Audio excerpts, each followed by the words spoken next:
Bonjour à tous, j'espère que vous allez bien, j'espère surtout que vous avez passé un merveilleux été. Je vous retrouve pour cette nouvelle Minute MOF pour aborder le thème des vendanges 2017.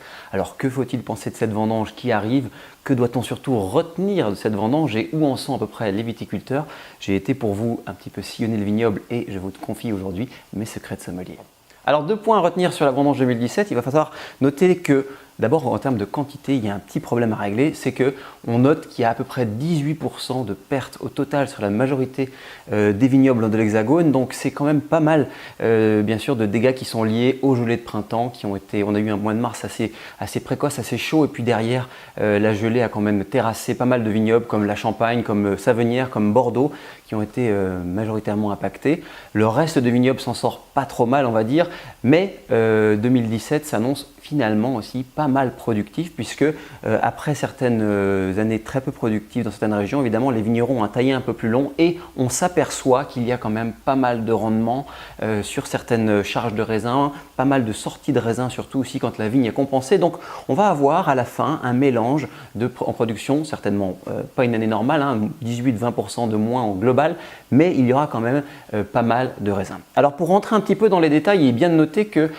malgré évidemment ces charges de raisin assez importantes, le fait que millésime soit précoce, ça donne une maturité assez intéressante à suivre. La Bourgogne notamment, la Bourgogne qui commence ses vendanges aujourd'hui par exemple en Côte-de-Beaune, qui a commencé également dans certains secteurs un peu chauds du Mâconnais afin d'éviter la maturation un petit peu trop importante des chardonnays. Les vignerons qui récoltent assez tôt ont décidé d'y aller assez tôt.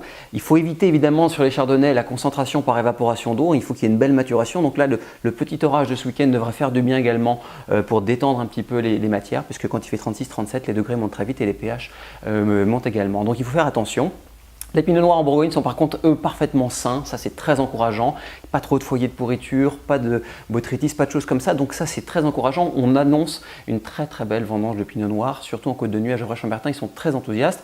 Évidemment, il va falloir un petit peu que la météo de la semaine prochaine soit parfaitement clémente. Donc là, on pourra vous donner plus de détails la semaine prochaine. En ce qui concerne le reste de la France, le Val-de-Loire est intéressant également à suivre. Le Chenin se porte plutôt bien, il y a un peu de production. Les secteurs qui n'ont pas été touchés par le gel annoncent de belles récoltes avec des beaux équilibres et surtout des bonnes acidités. C'est ce qui fait évidemment la grandeur de ces régions.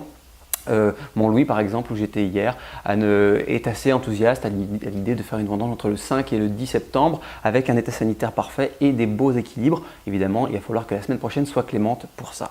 En ce qui concerne la vallée du Rhône, là on est à 2 jours des vendanges, donc il va falloir que les vignerons soient vigilants. Les côtes-rôties sont très enthousiastes également puisque c'est très beau. Languedoc, Châteauneuf-du-Pape également ont déjà vendangé pour eux et là c'est une belle récolte, c'est une récolte avec pas mal de maturité. On verra un petit peu les équilibres des vins, mais c'est déjà très encourageant. En ce qui concerne les régions plus tardives comme Bordeaux, comme la Champagne ou même l'Alsace, il va falloir attendre encore un petit peu 15 jours pour vraiment prendre la température sur la date des vendanges. Ça, comptez sur moi pour vous tenir au courant puisque je retourne dans le vignoble la semaine prochaine.